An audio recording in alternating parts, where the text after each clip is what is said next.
My name is Jerome Edgerton Jr. I am the musical director for the Pittsfield Youth Alive Step, Dance, and Drum Team located here in Pittsfield in the beautiful Berkshire Mountains. So again, I'm so happy you decided to join us in the Women of Color Giving Circle on this beautiful evening to celebrate Kwanzaa, to celebrate the history, to celebrate unity, to celebrate community, and to celebrate just coming together as a whole, because that's what this thing is about. So again, I'm so happy you decide to join us on this evening. I'm just going to kick off with some drumming, just set the scene right, get the atmosphere going, and we're just going to do a little rendition of an old Negro spiritual Wade in the Water, and we're just going to add a little jazz tune onto it. So I hope you vibe with it, and I just hope you enjoy the rest of this evening. So here we go. Let's get it.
trouble, the waters.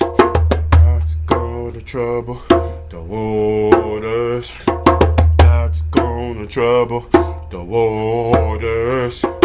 Let's go to trouble, the waters. Let's go to trouble, the waters. Let's go to trouble, the waters. Thank you, Jerome. Thank you, thank you, thank you so much. Thank you. I think we all felt it. We all felt it. And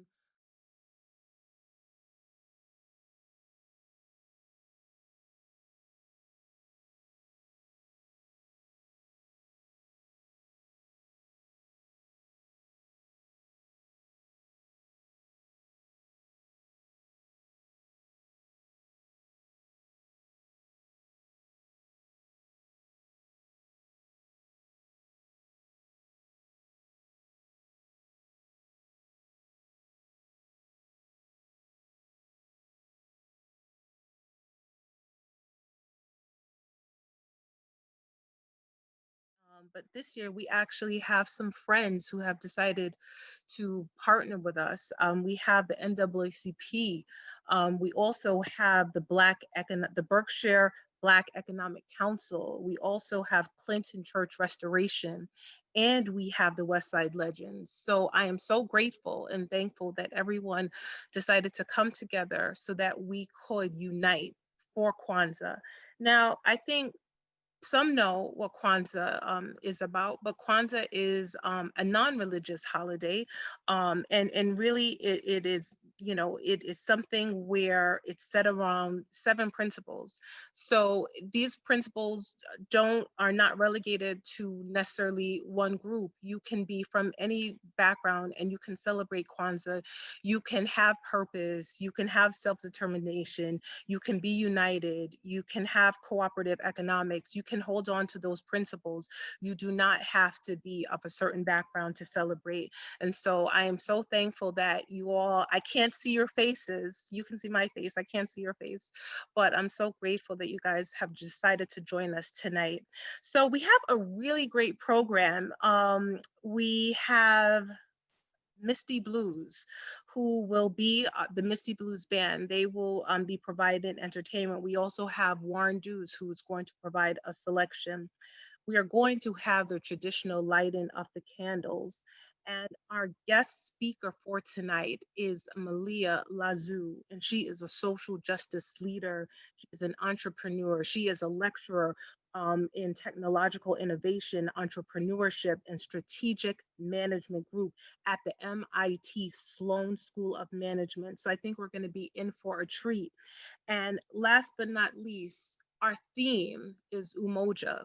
And in Swahili, it means unity. And so I think it's fitting that this year's event brings together so many different groups coming together, united in a year that's been so extraordinary. I think it's fitting, and I think we're going to be in for a treat. So I'm not going to hold you long. Next up we have Warren Dews, who is going to sing the Black National Anthem, Lift Every Voice and Sing. So right now I'm going to stop speaking and he's going to start. So Warren, if you can cue up, we're waiting for you.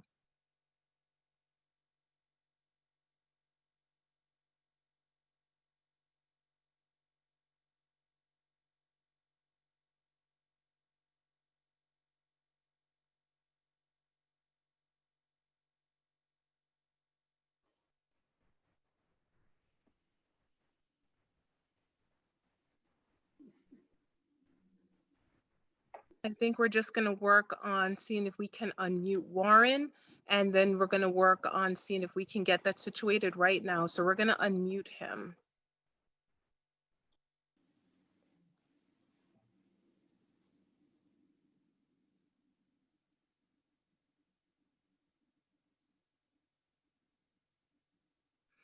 All right.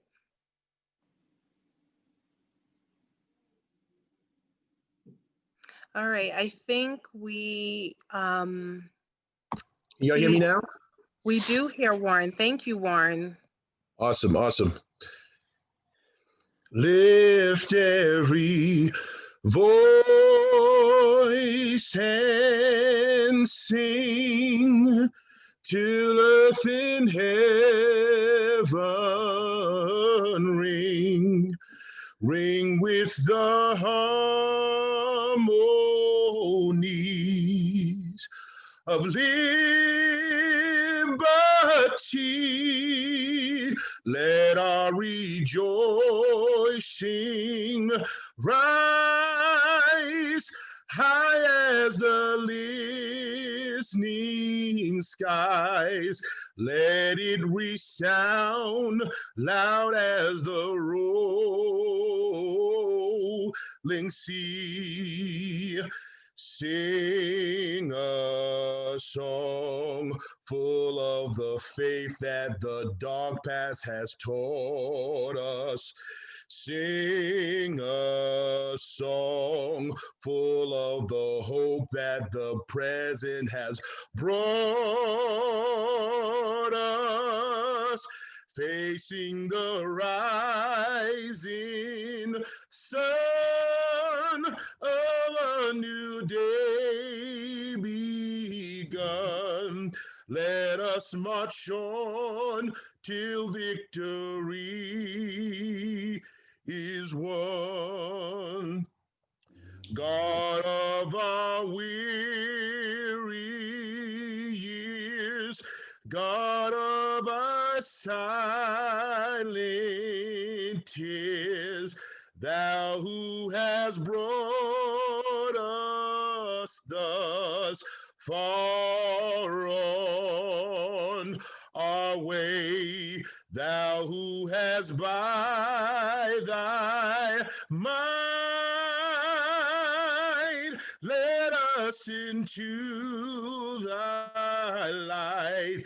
Keep us forever in the path, we pray, lest our feet stray from the place where our God, where we met thee, lest our hearts drunk with the wine, where the world we forget thee, shadow beneath thy hand, may we forever stand true to our God, true to our native land. Warren. Thank you, thank you, thank you. Thank you so much for setting the tone. And right now we have Pastor Nikita Bethel Smith, who is going to provide us with a history of the Women of Color Giving Circle. Thank you, Pastor. Good evening, everybody out there. And for those who I cannot see, God bless all of those. And let me get started on some of the wonderful history and that gorgeous picture that represents some of the early members of the Women of Color Giving Circle, which was first organized in 2004 after Shirley Edgerton, a board member at the time of the then Women's Fund of Western Massachusetts, participated in the Women of Color Philanthropic Development Incubator sponsored by the Women's Funding Network. Each participant committed to a project to enhance their board. At the completion of the 9-month project, our founder, Shirley Edgerton, organized a greater need in our community, and she saw and supported that she wanted the Women's Fund also to establish a donor circle. This donor circle model is a place for people who are committed both to an issue and to a process of learning, giving, and participating. Cheryl Nolan, the former director of the Christian Center, and the other women, including Anita Golden, Rosemary Durant, Ella Patrick, Sherry Bethel, Terry Moss, Marilyn Hamilton, Jeanette Austin, Mabel Hamilton, Reverend Williamson, Vanessa Slaughter, and Marlena Willis, and many other women quickly embraced the idea. Dr. Marie Sirois was appointed as an ambassador for the Women's Fund to provide assistance and support. Our mission at the time was developed at the first meeting on June 10th, 2004, where 50 women from Berkshire County came together to provide a resource for young girls and women of color, which seeks to inspire, mentor, and enhance their lives through educational, social, and spiritual development while fostering dignity, confidence, self-respect, reliance, and resilience. The Circle major projects in the early years included offering startup grants to programs such as the Cooking Cadets, as well as established programs and scholarships for girls to attend STEM summer camp programs and support an orphanage in Haiti. In 2005, the Adopt a Graduate program was introduced, which was evolved into the annual graduates event where students of African descent are honored and recognized, giving the stipends of $500 to young women. The NAACP is a major collaborator of this project each year, and the number of scholarships has grown as a result of the commitment of the social justice organization under the current leadership of Dennis Powell. In 2020, $10,000 in scholarships were awarded to young men and women attending college. Our Kwanzaa celebration, which you are here to tonight, is the second annual event. And just for a little bit of a flash from the past and some Berkshire history, in 1997, Edna Wilkes at Clinton Memorial AME Zion Church actually held the first Kwanzaa celebration in Berkshire County. But under the Women of Color Giving Circle, the first Kwanzaa celebration came about in 2006, where I'm happy to be a first person that started that, as well as attorney now Felicia Robinson, who educated the group on Kwanzaa. The Circle's major commitment has become supporting the scholars in the Rites of Passage and Empowerment program. You will hear more about this amazing, resilient program for women later on in this program. There are new horizons to see and conquer, and we stand on the shoulders of our ancestors, and we create a broader path for these young women coming behind us. Mary McLeod Bethune, the prestigious founder at the National Council of Negro Women, co-founder of the United Negro College Fund, and the founder of the Bethune-Cookman College, once said, "Invest in the human soul. Who knows? It might be a diamond in the rough." So we thank you all for the Women of Color Giving Circle and our founder, Shirley Edgerton. God bless. Thank you, Pastor Bethel Smith, for that great history. And we know that historically speaking, Black women, the motto, lifting as we climb, that has always pervaded our history, making sure that it is not just about the individual, but the community. So I know that we are just so thrilled to be a part of women who believe in the power of community and service. So thank you for that history. Right now we have Sadiya Quetti Goodson, who is going to talk a little bit more about this year's theme. Thank you, Sadiya. Hello, everyone. I just want to thank everyone for being here today. And I will be reading a poem by Sonia Dixon about unity and about Umoja. So here we go. It is called Unite My Brothers and Sisters. And at the end, I'm going to share a few words of my own. So here we are on distant shores, searching for loved ones lost, knowing their pain and suffering is an ocean of love lost. Can't you see the sun is shining, bringing energies of love all? Come, my people, unite together, wake up, stand up, be the love for all. The bells are ringing. It is time to answer the call of one. Get together, my brothers and sisters. It's time you must unite as one. Unite, unite. It's time, it's time.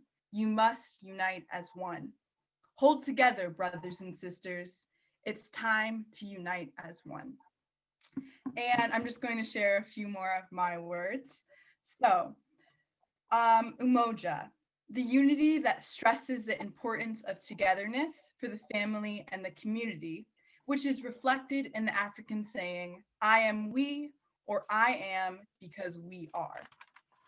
For a long while, I feel like our unification has singularly I feel like we rely on our unification singularly through our struggle. And I think it's time to unite in our glory and celebrate our accomplishments and what we have overcome. We are the inventors, the creators, the innovators. We are a community. You are my family and I am yours. And now I'm going to add in some affirmations in the I am we format. I am successful because we are successful. I am beautiful because we are beautiful. I am intelligent because we are intelligent. I am supported because we are supported. I am resilient because we are resilient. And I am powerful because we are powerful. And finally, I would just like to close with this African proverb. Ooh. If you want to go quickly, go alone. If you want to go far, go together. Thank you for your time. Thank you for being here. Thank you, Sadiya. Those are wise, wise, wise words. And absolutely, when we think about community, we definitely know that it is far beyond the self. And it takes a village, right? It takes a village. I know that sounds like a cliche statement, but it really does. No man is an island. And I'm so thankful that we all recognize that tonight. Right now, we are going to have greetings on behalf of the collaborators. So we have Ms. Beverly Bolden, who is going to provide some remarks for us. Thank you, Beverly. Sure. Good evening. My name is Beverly Bolden. I am the Vice President of the Westside Legends. I want to greet everyone to this wonderful event. Shirley and everyone has done such a great job. Just relax, have a nice time. I think in this current environment over this past year, we should be reflecting, and unity is really what we all need. And we're looking forward to a prosperous and healthy 2021 and unity. Yes, I think we could all use a little bit of that. So thank you, everyone, and enjoy. Thank you, Beverly. I would second that. We definitely know that in 2020, we saw that even though we had to go it alone many times, I think we all miss the power of the connections that we took for granted. So as we go into 2021, I think we're all going to place more emphasis on the things that don't necessarily have material value, right? Those connections that are invaluable. So Absolutely. Thank you. Right now, we are going to be blessed by two selections by the Misty Blues Band, and so they are going to come on very briefly. So hang tight for that music.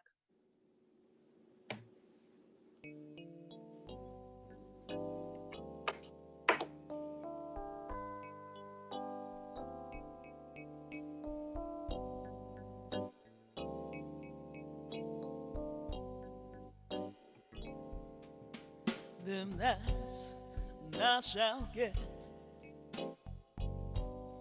them that's not shall lose. So the Bible says, and it still is new.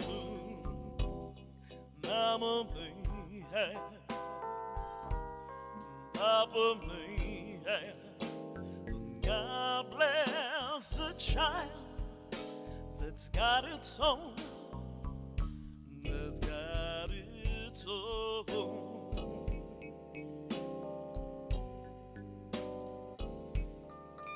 It's the strongest mom, while the weak ones fade. Empty pockets don't ever make the grade. Mama may have, Papa may have, God bless the child that's got its own, that's got its own.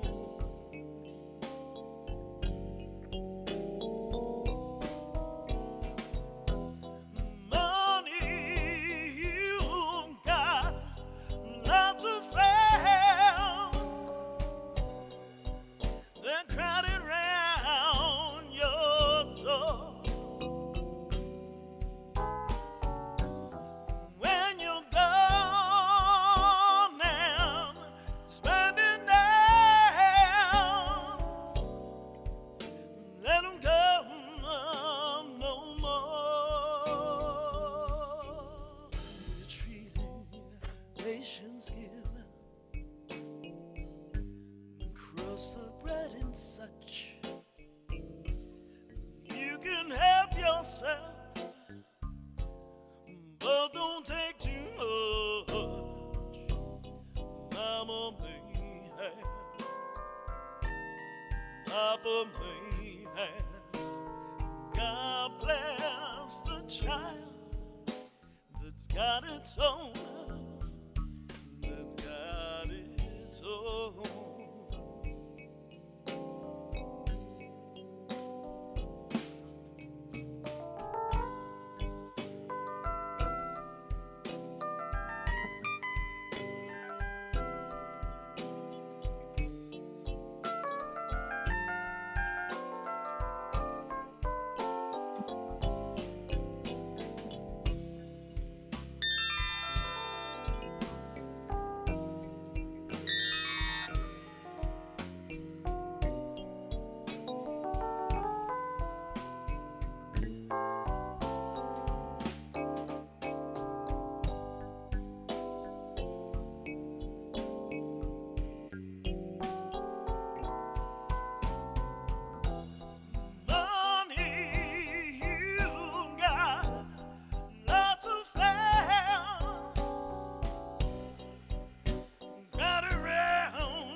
Of bread and such.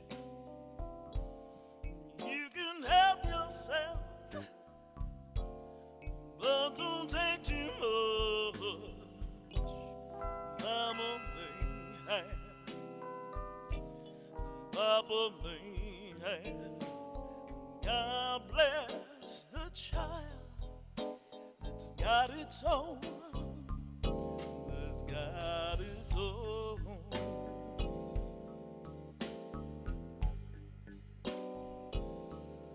Got its own.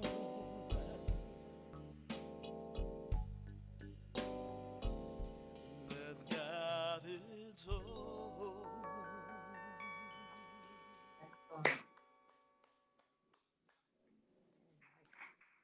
Thank you so much. Excellent. Thank you. That was great. That was great. Powerful rendition. I know we have one more selection from the Misty Blues Band. I know that video is going to get queued up. So while we wait for that video to come on, I would encourage everyone to think about around that theme of unity, how you'd like to be more unified in 2021. What's that one thing that you can do as an individual to support the collective and support your community? Doesn't have to be big, you know, the greatest contributions aren't always the biggest, but think about that one thing that you can do, that you can support others around the theme of unity. And so that that is something to think about. But right now we have the Misty Blues Band back again for Heavy, so thank you.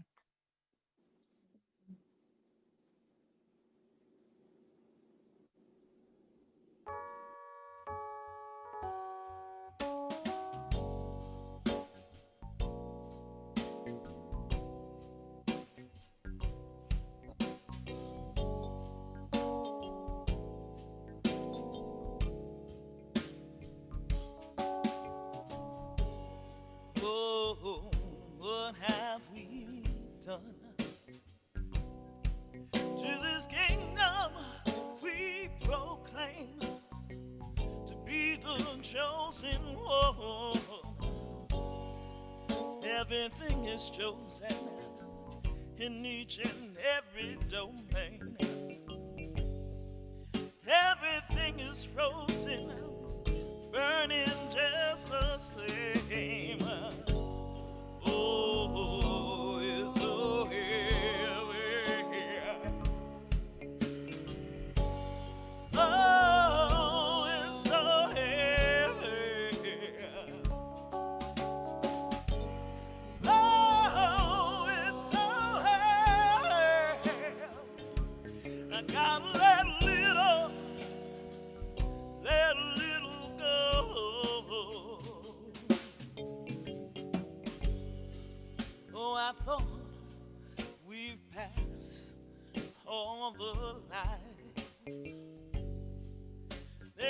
come to us with darkened mirrors and paint our skins with colored dyes.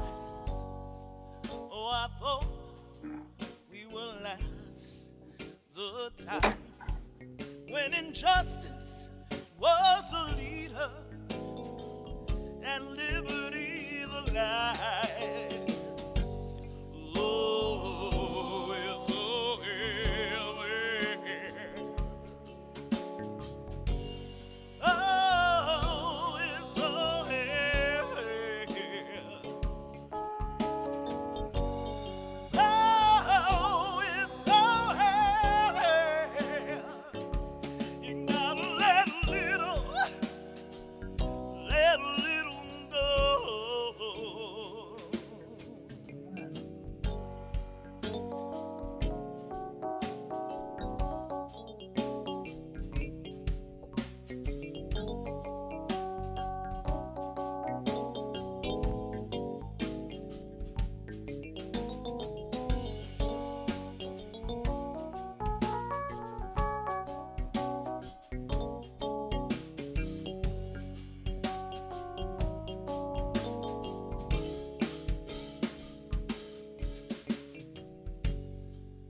Oh, we are marching.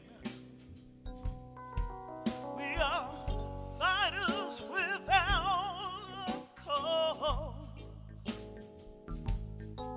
'Cause it's easier to be in a crowd than to cry alone, crying out loud. Gotta feel the pain and see the suffering. Gotta heal the cause. Oh, it's so heavy. Oh, it's so heavy. Oh, it's so heavy. You gotta let a little go.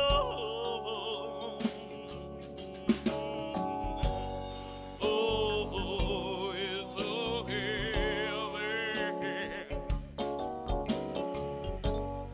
Oh, it's so heavy. Oh, it's so heavy. Gotta let a little go. Yeah. Oh, it's so heavy.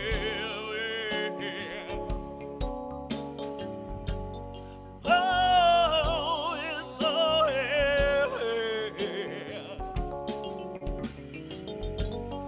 Oh, it's so heavy. You gotta let a little go.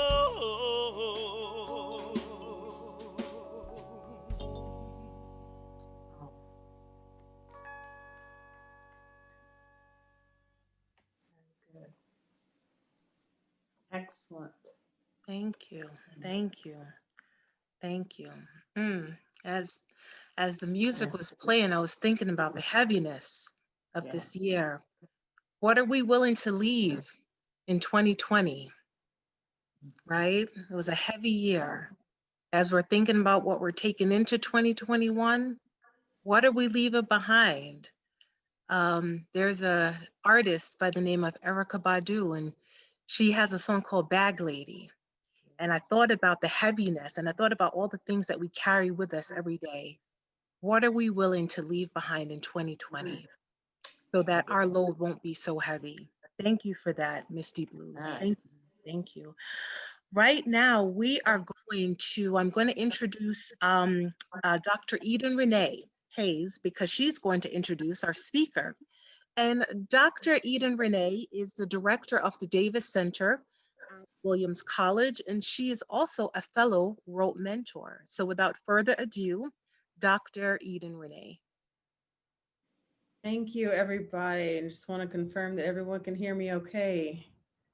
Wonderful. And thank you so much, everyone, for joining us today to hear our dynamic speaker this evening, who is a lecturer at MIT Sloan School of Management and CEO and founder of the Lazu Group, which is part of the Urban Labs. So Malia Lazu is a powerful culture creator and strategist whose instinct and clarity have changed cities, institutions, and organizations throughout the US and abroad. Malia has been using strategy and the connective tissue of community networks to build diversity in authentic ways and creating consistent impact, which is exactly what we've been looking for, isn't it? I know I can't see you, but I know you're nodding along with me. With over 2 decades of experience building diverse culture in the political and civic space, Malia felt private sector diversity inclusion efforts were in need of disruption. Isn't that the truth? While at MIT, Malia launched the Urban Labs, a space for diversity and research and development. The Urban Labs has emerged as a boutique multicultural agency, helping corporations and institutions to increase the effectiveness of their diversity inclusion efforts. And for that, I say thank you. The passion and success of Malia's work have earned her reputation as one of the most insightful and critical culture creators of her generation and caught the attention of MTV, Showtime, ABC, Fox News, and print publications such as Newsweek, the Boston Globe, Boston Business Journal, and Boston Magazine. Most recently, she's been named as one of the 50 founders to watch in Essence Magazine, which is 2017. Over the last few years, Malia has experimented in attacking ongoing diversity problems in the city of Boston, in startup space, and creating Accelerate Boston, a startup accelerator. Now, in its 6th year, Accelerate Boston has helped over 20 minority businesses open and thrive and has led over 30 minority entrepreneurs in receiving investment capital. In addition to her extensive work building bridges and bringing people together, Malia has created campaigns for numerous tastemakers, including Grammy Award winner and famed civil rights activist Harry Belafonte, businessmen and philanthropists George Soros and Peter Lewis. Malia currently sits on the Nation Magazine editorial board, Boston Society of Architects, and the Black Economic Council of Massachusetts. Thank you so much for gracing us with your time, with your energy, and with your amazingness.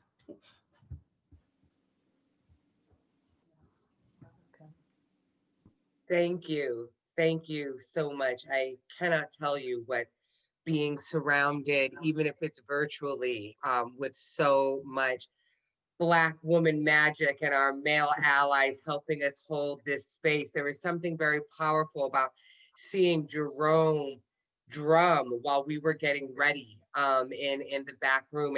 And I thought back to the stories of how the drummer would hold space for us women to get magical and to do ritual and to do dance and to call upon all of the ancestors. And I felt that as we were getting ready to come. So I cannot thank you all enough for the invite.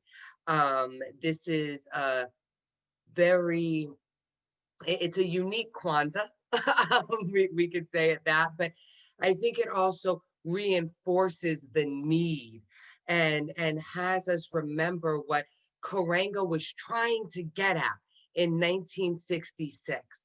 We were looking at the civil rights movement, we were looking at the riots. We knew that we were gaining, but also gaining violence and momentum against our gains. And what we were going to need to do was come together. And the spirit of unity, the spirit of cooperative economics, which, as you heard in my bio, I am going to make sure we talk about today. But what we understood was that we needed a Pan-Africanism, that we needed a recognition of our roots in our Americanness.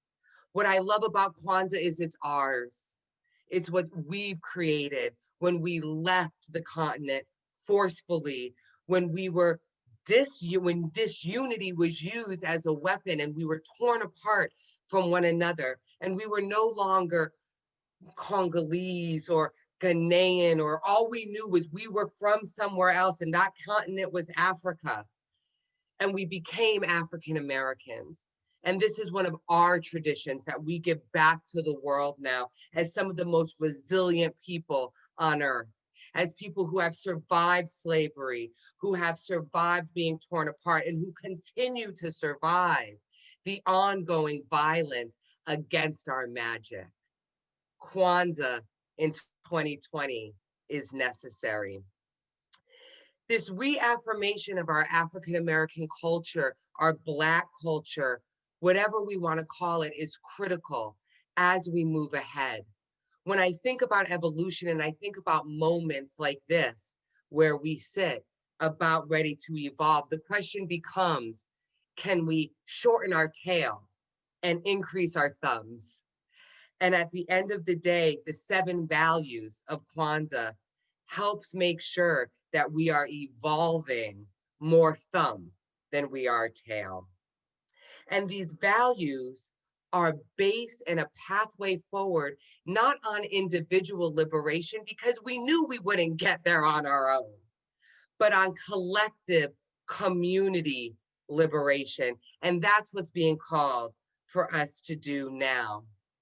We also want to remember that when there was a Pan-African movement, which I think we want to continue to do, that there was also this idea of nation building, not only in the liberated countries in Africa or in South America, but here too, we must become nation builders.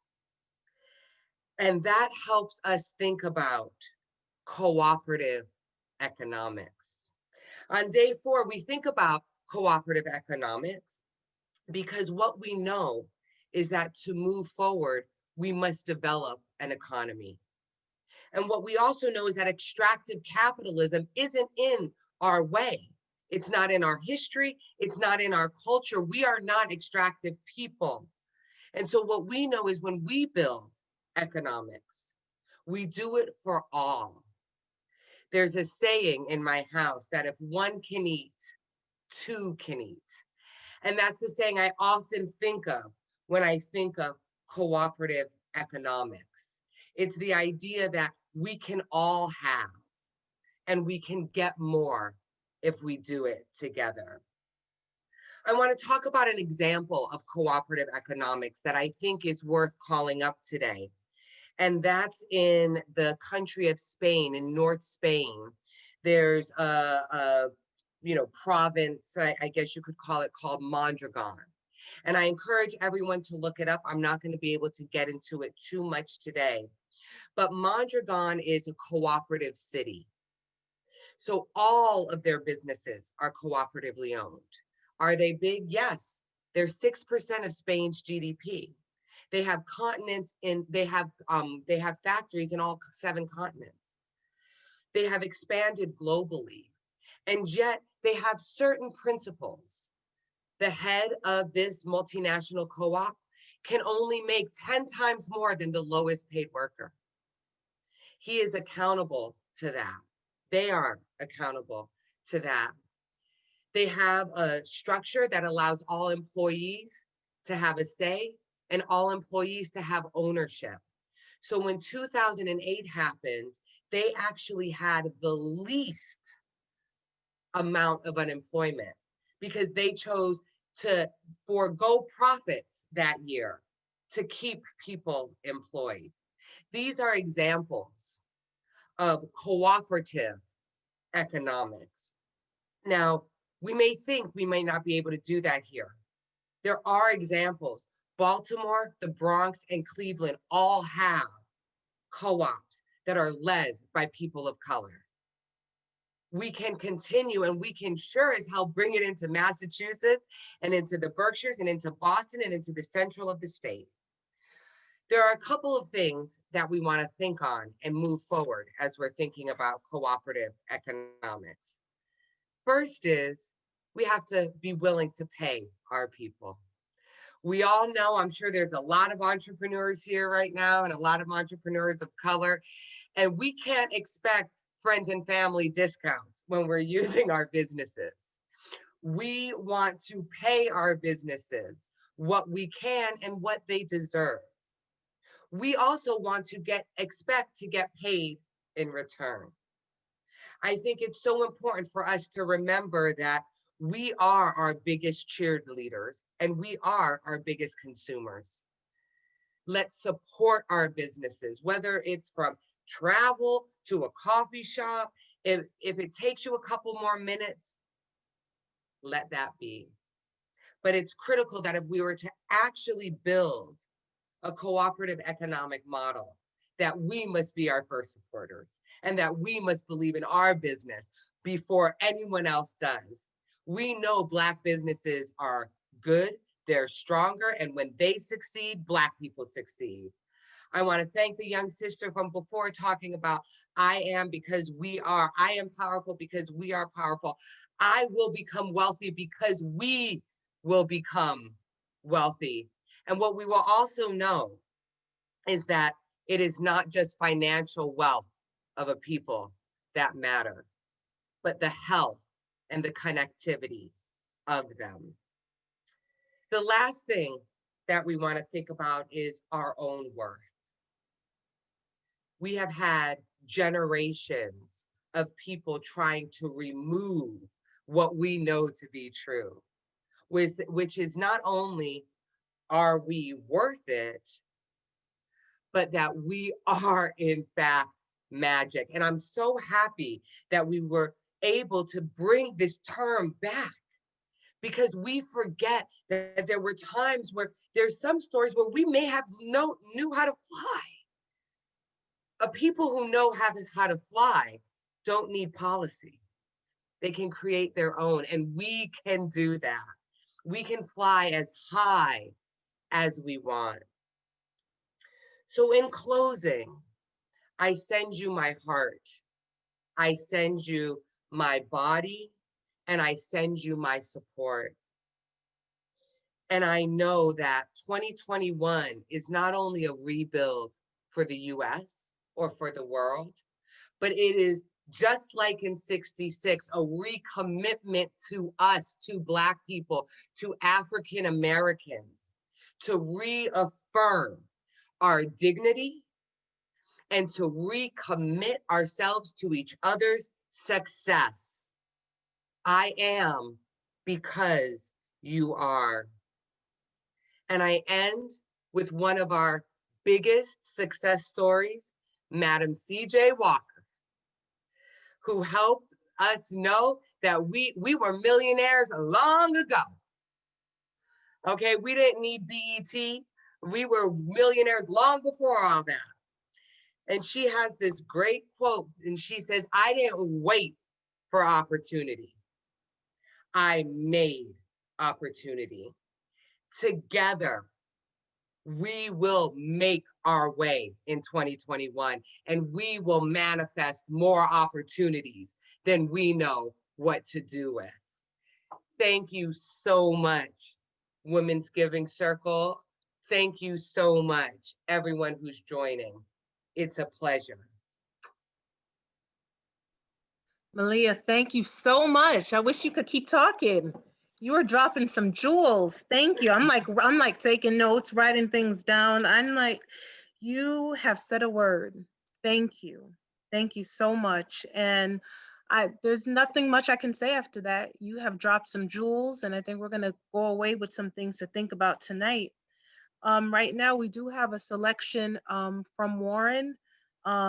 As he's gearing up, I just want to thank you again, Malia, for those words. I think we all have some things that we're going to meditate on, think about, and recommit ourselves to. So Warren, if you can gear up, we're waiting for you. Thank you. Right, thank you so much. So God put it in my heart to do is a little something different. So hopefully Zoom will get this right. So let me know if you hear this. You hear the music?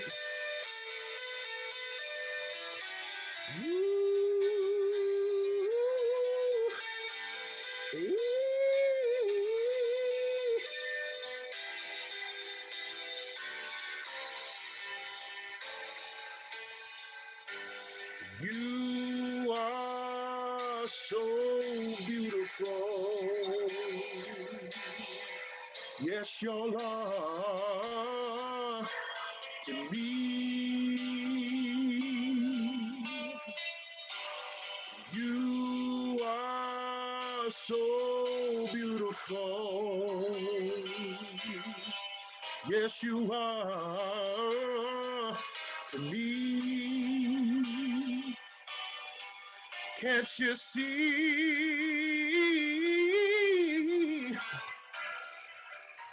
You're everything that I hope for. And you're everything, everything I need. Whoa. You are so beautiful. Ooh, to me, you are so beautiful. Yes, you are to me. Can't you see?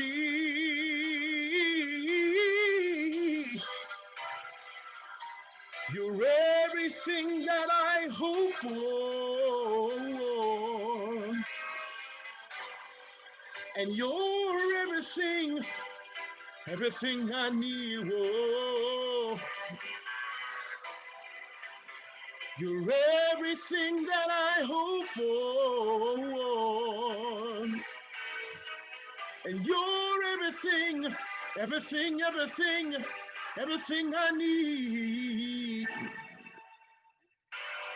You are so beautiful. Ooh, you are so wonderful to me.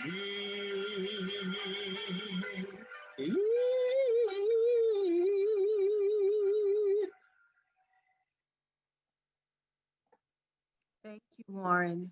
Thank you for that beautiful, beautiful rendition. Thank you. Thank you. Right now, we are going to have the meaning of Kwanzaa and the lighting of the candles and the libation from Dr. Francis Jones-Sneed.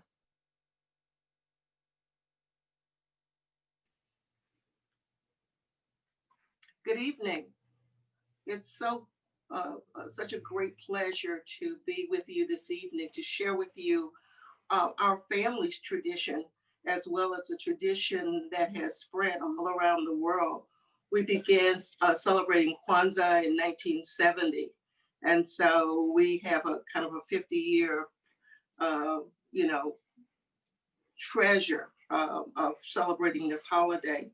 And I'm glad that more and more people are getting to know about Kwanzaa, especially in 2020, because I think it's so important that the title of this presentation, Umoja, Unity, which is the first principle of Kwanzaa, is so important that we as Black people come together in order to make some changes in this country and the world.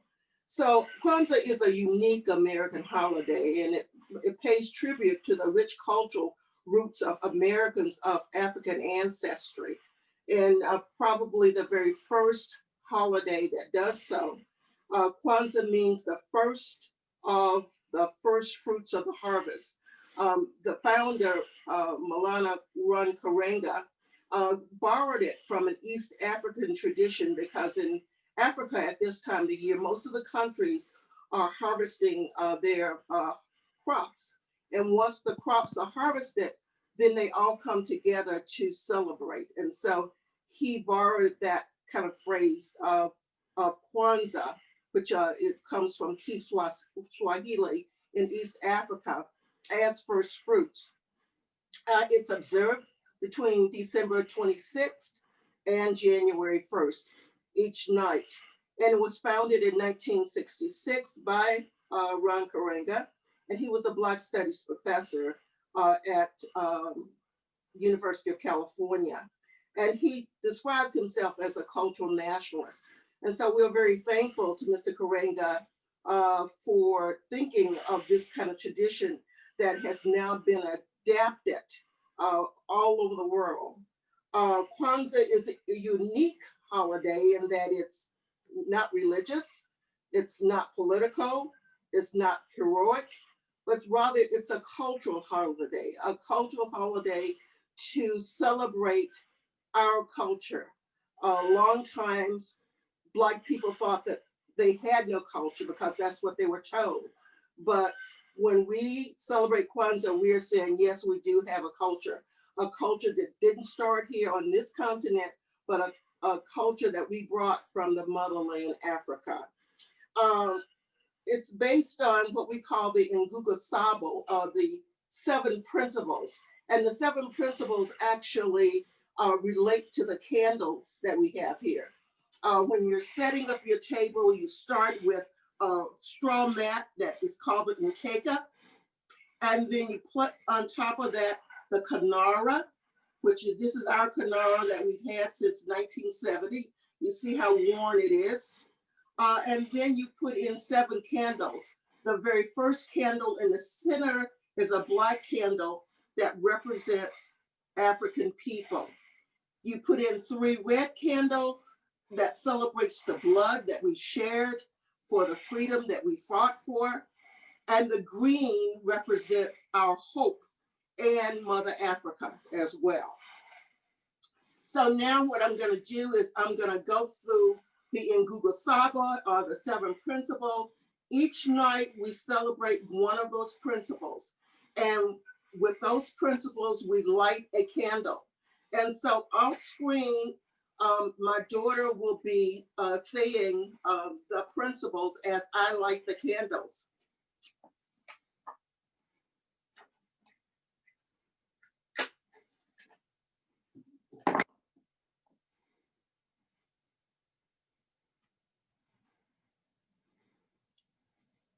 Umoja. Unity.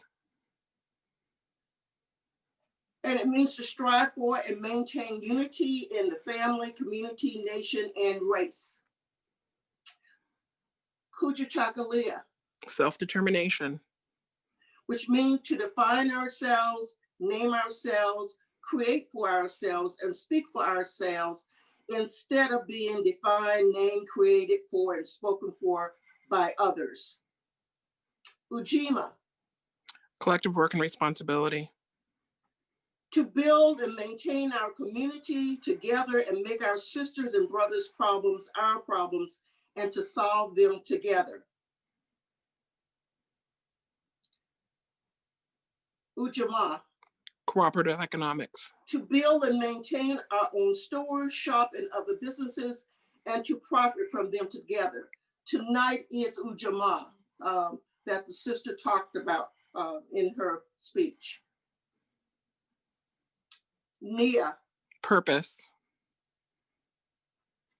To make our collective vocation the building and developing of our own community in order to restore our people to their traditional greatness. Kuumba. Creativity. To do always as much as we can in any way that we can in order to leave our community more beautiful and beneficial than when we inherited it. Imani. Faith. Imani, to believe with all our heart in our people, our parents, our teachers, our leaders, and in the righteousness and the victory of our struggle.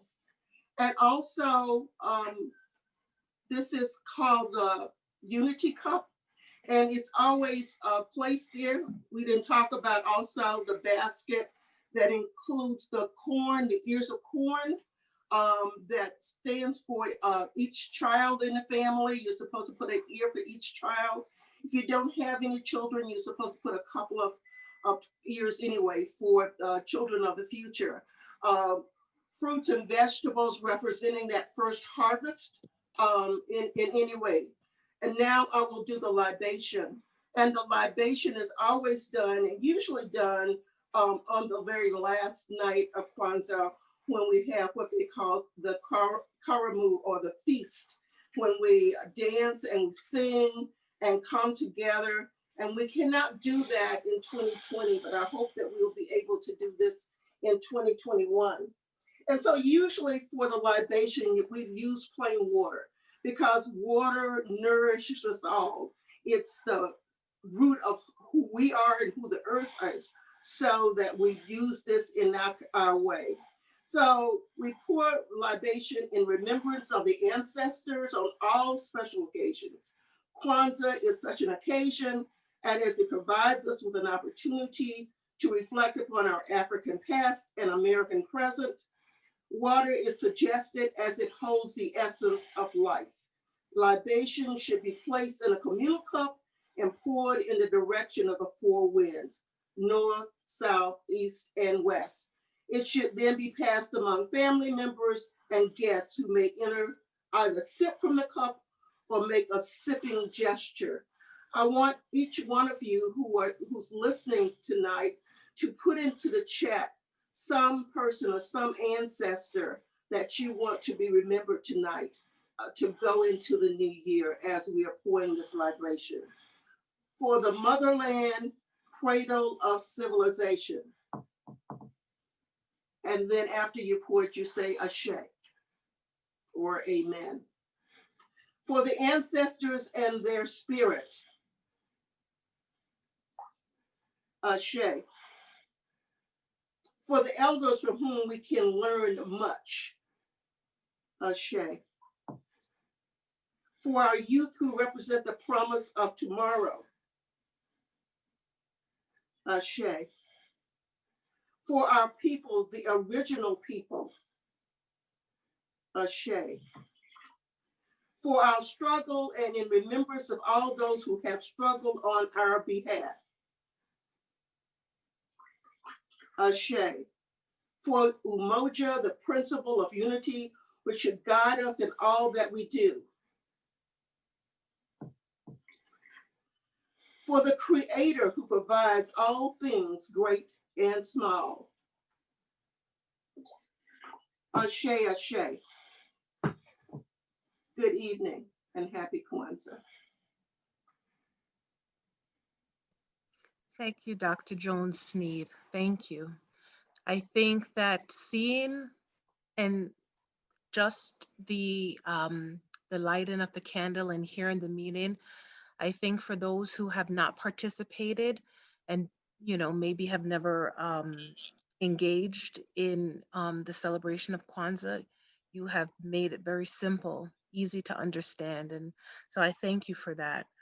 Thank you. Right now, we're going to have a brief interlude by Jerome Edgerton.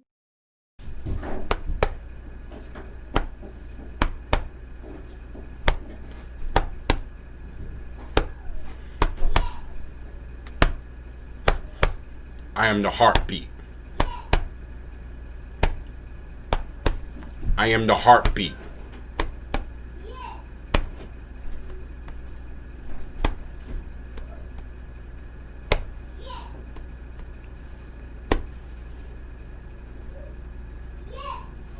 Fungi Alafia, Ashe, Ashe. Fungi Alafia, Ashe, Ashe. Ashe, Ashe. Ashe, Ashe. Ashe, Ashe. Ashe, Ashe. Fungi Alafia, Ashe, Ashe. Fungi Alafia, Ashe, Ashe. Ashe, Ashe. Ashe, Ashe. Ashe, Ashe, Ashe, Ashe. Welcome and peace to you. Amen, amen. Welcome and peace to you. Amen, amen. Amen, amen. Amen, amen. Amen, amen. Amen, amen. Welcome and peace to you. Amen, amen. Welcome and peace to you. Amen, amen. Amen, amen. Amen, amen, amen, amen, amen, amen. Fungi Alafia, Ashe, Ashe. Fungi Alafia, Ashe, Ashe.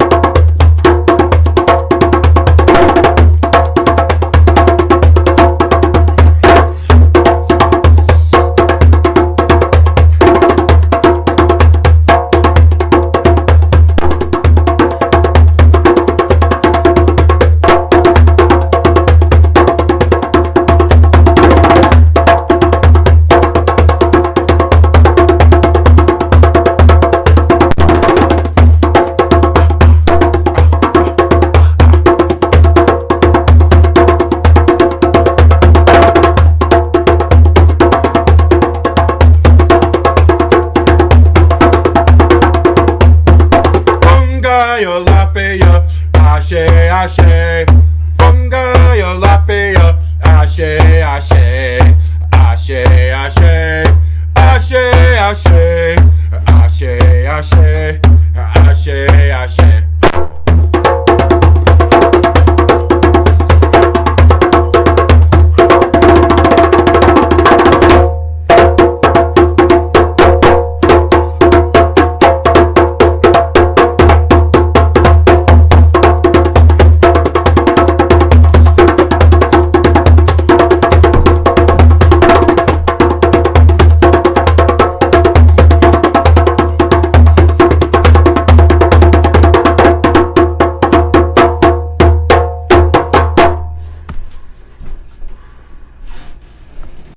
Thank you, Jerome. What a beautiful evening. Inspiration, educational, just sense of community and love and intergenerational. I thank each and every one of you who shared with us this evening, especially our each of the organizations that collaborated with us. We thank you this evening for your presence. We thank you for your commitment. We thank you for your sense of community. We thank you for all that you do every day. So, one of the major projects of the Women of Color Giving Circle is the Rites of Passage and Empowerment Program. This program is 10 years of age, and it's young women that we have chosen to mentor as they make their transition from youth to adulthood. Many of the women that you've heard from tonight are mentors of in this program. Sadiya is one of our mentees. She is one of our seniors this year. We are so proud of her and the other young women that participate in this program. So as you heard from our historian, you know, across the years, we've made commitments to our community and to empower our community and enhance our community. So tonight, we're going to share a short video with you about the Rites of Passage and Empowerment Program. In May of 2020, we had 10 young women to graduate.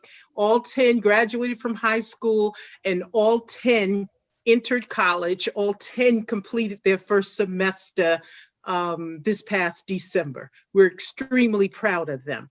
And one of the things that we are committed to do as women of the circle is that we want to ensure that finances is not a hindrance to this opportunity. We all know the need for education in our country and what it does and the differences in life in terms of salaries, careers, and so on. And we also don't want them burdened down with a lot of loans. So it's a commitment, again, that we've made, and we just want to share a little bit with you so you can hear from a few of the mentors and the girls tonight. One of the girls this year said to me, "Ms. E, what do you think about young love?" I said, "What do I think about young love?" I said, "I think young love is great. You should love yourself."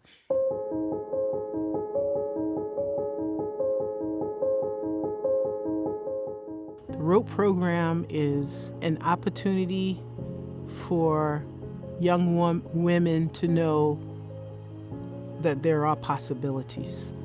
These girls are coming through like middle school and high school, and through word of mouth they hear about the R.O.P program and they become a part of it.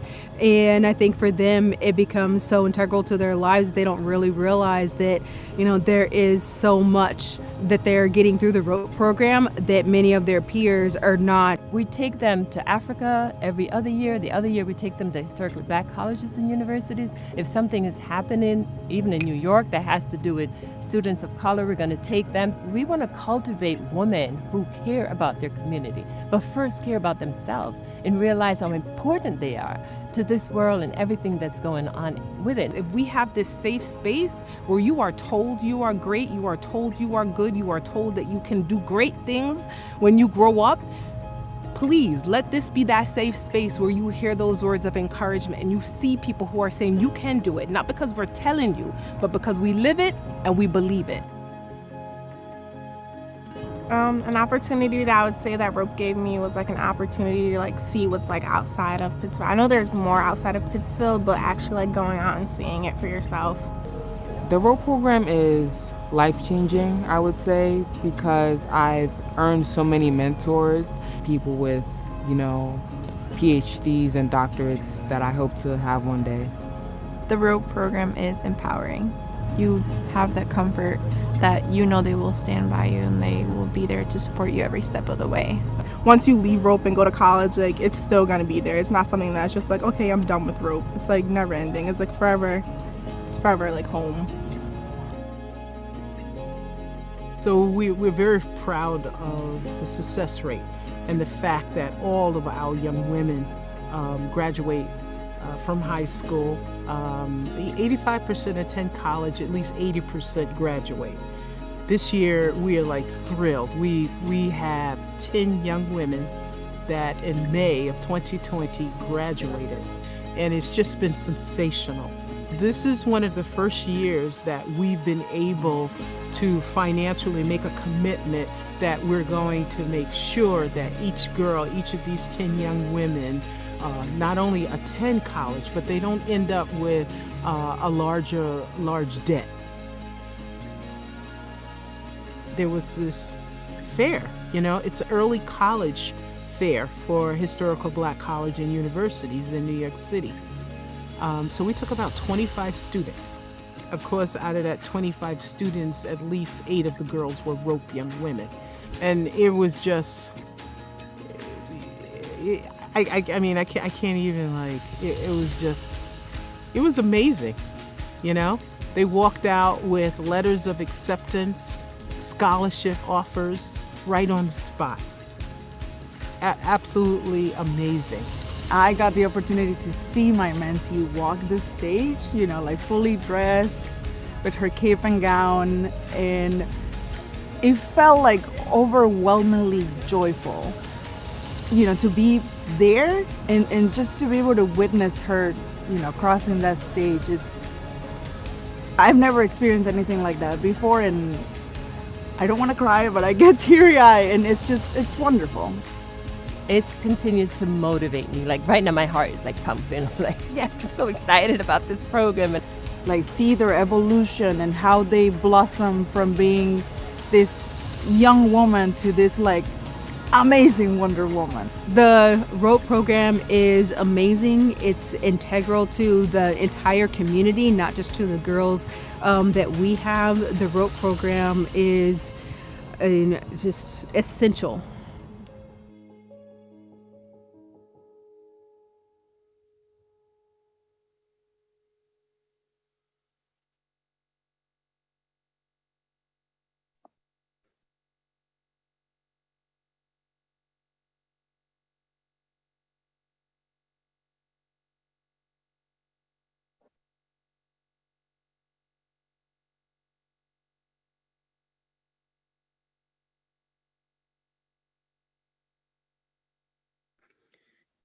Thank you. We get a little teary-eyed behind that because you develop these relationships with these young women and you watch them grow, before your eyes, and they're so moving and just so inspiring, and their determination and their resilience. You just can't help but embrace them and help them along their way. So tonight, we all here as members of the Women of Color Giving Circle, we believe that it takes a village to raise our children. And we're asking you, or we're giving you the opportunity to participate in this village of the young women that are involved with Rites of Passage and Empowerment Program. And if you choose, we would love for you to donate. There's an incredible website that's been recently updated for us.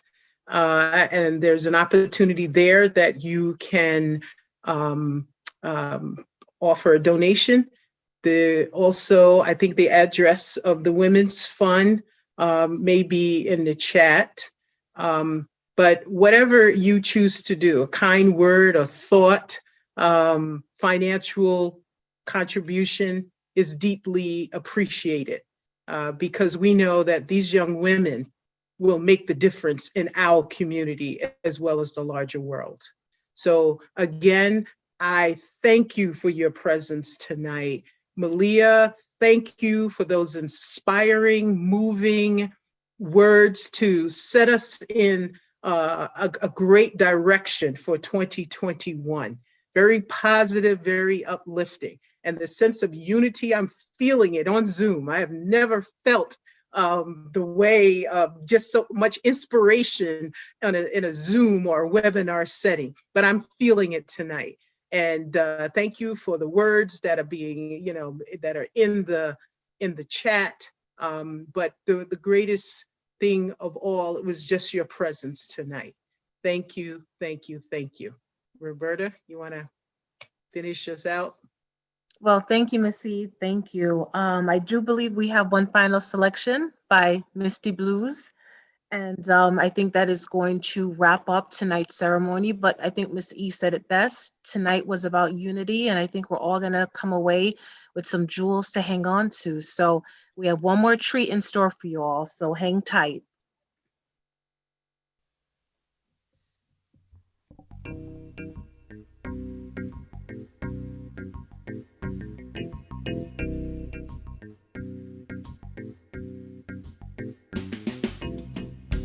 Bless my heart, bless my soul.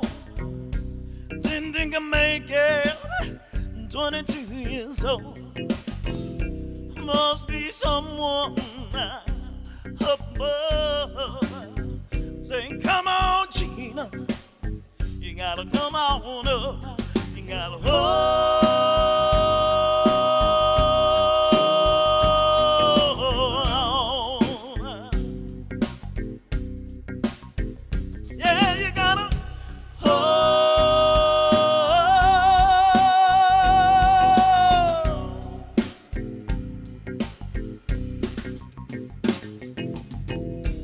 bless my heart, bless yours too. Don't know where I'm gonna go, I don't know what I'm gonna do. Must be someone above saying, come on, Gina, you gotta get back up, you gotta hold.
Bless my heart, bless my mind. so much to do, hang out much time. Must be someone above saying, come on, girl, you gotta get back up. You gotta hold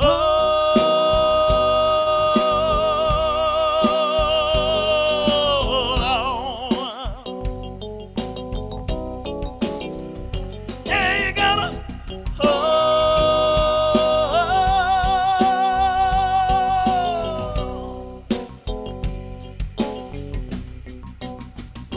yeah, you gotta wait. Yeah, you gotta wait. But I don't wanna wait. I don't wanna wait. You gotta hold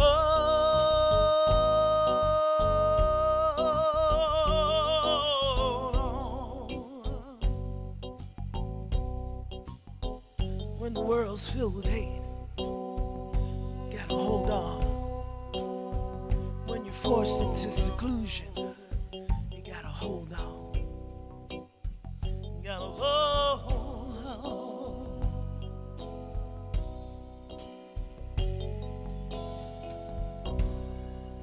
Hold on. Misty Blues, thank you so much for playing the soundtrack to get us through tonight. Thank you. Thank you. Thank you.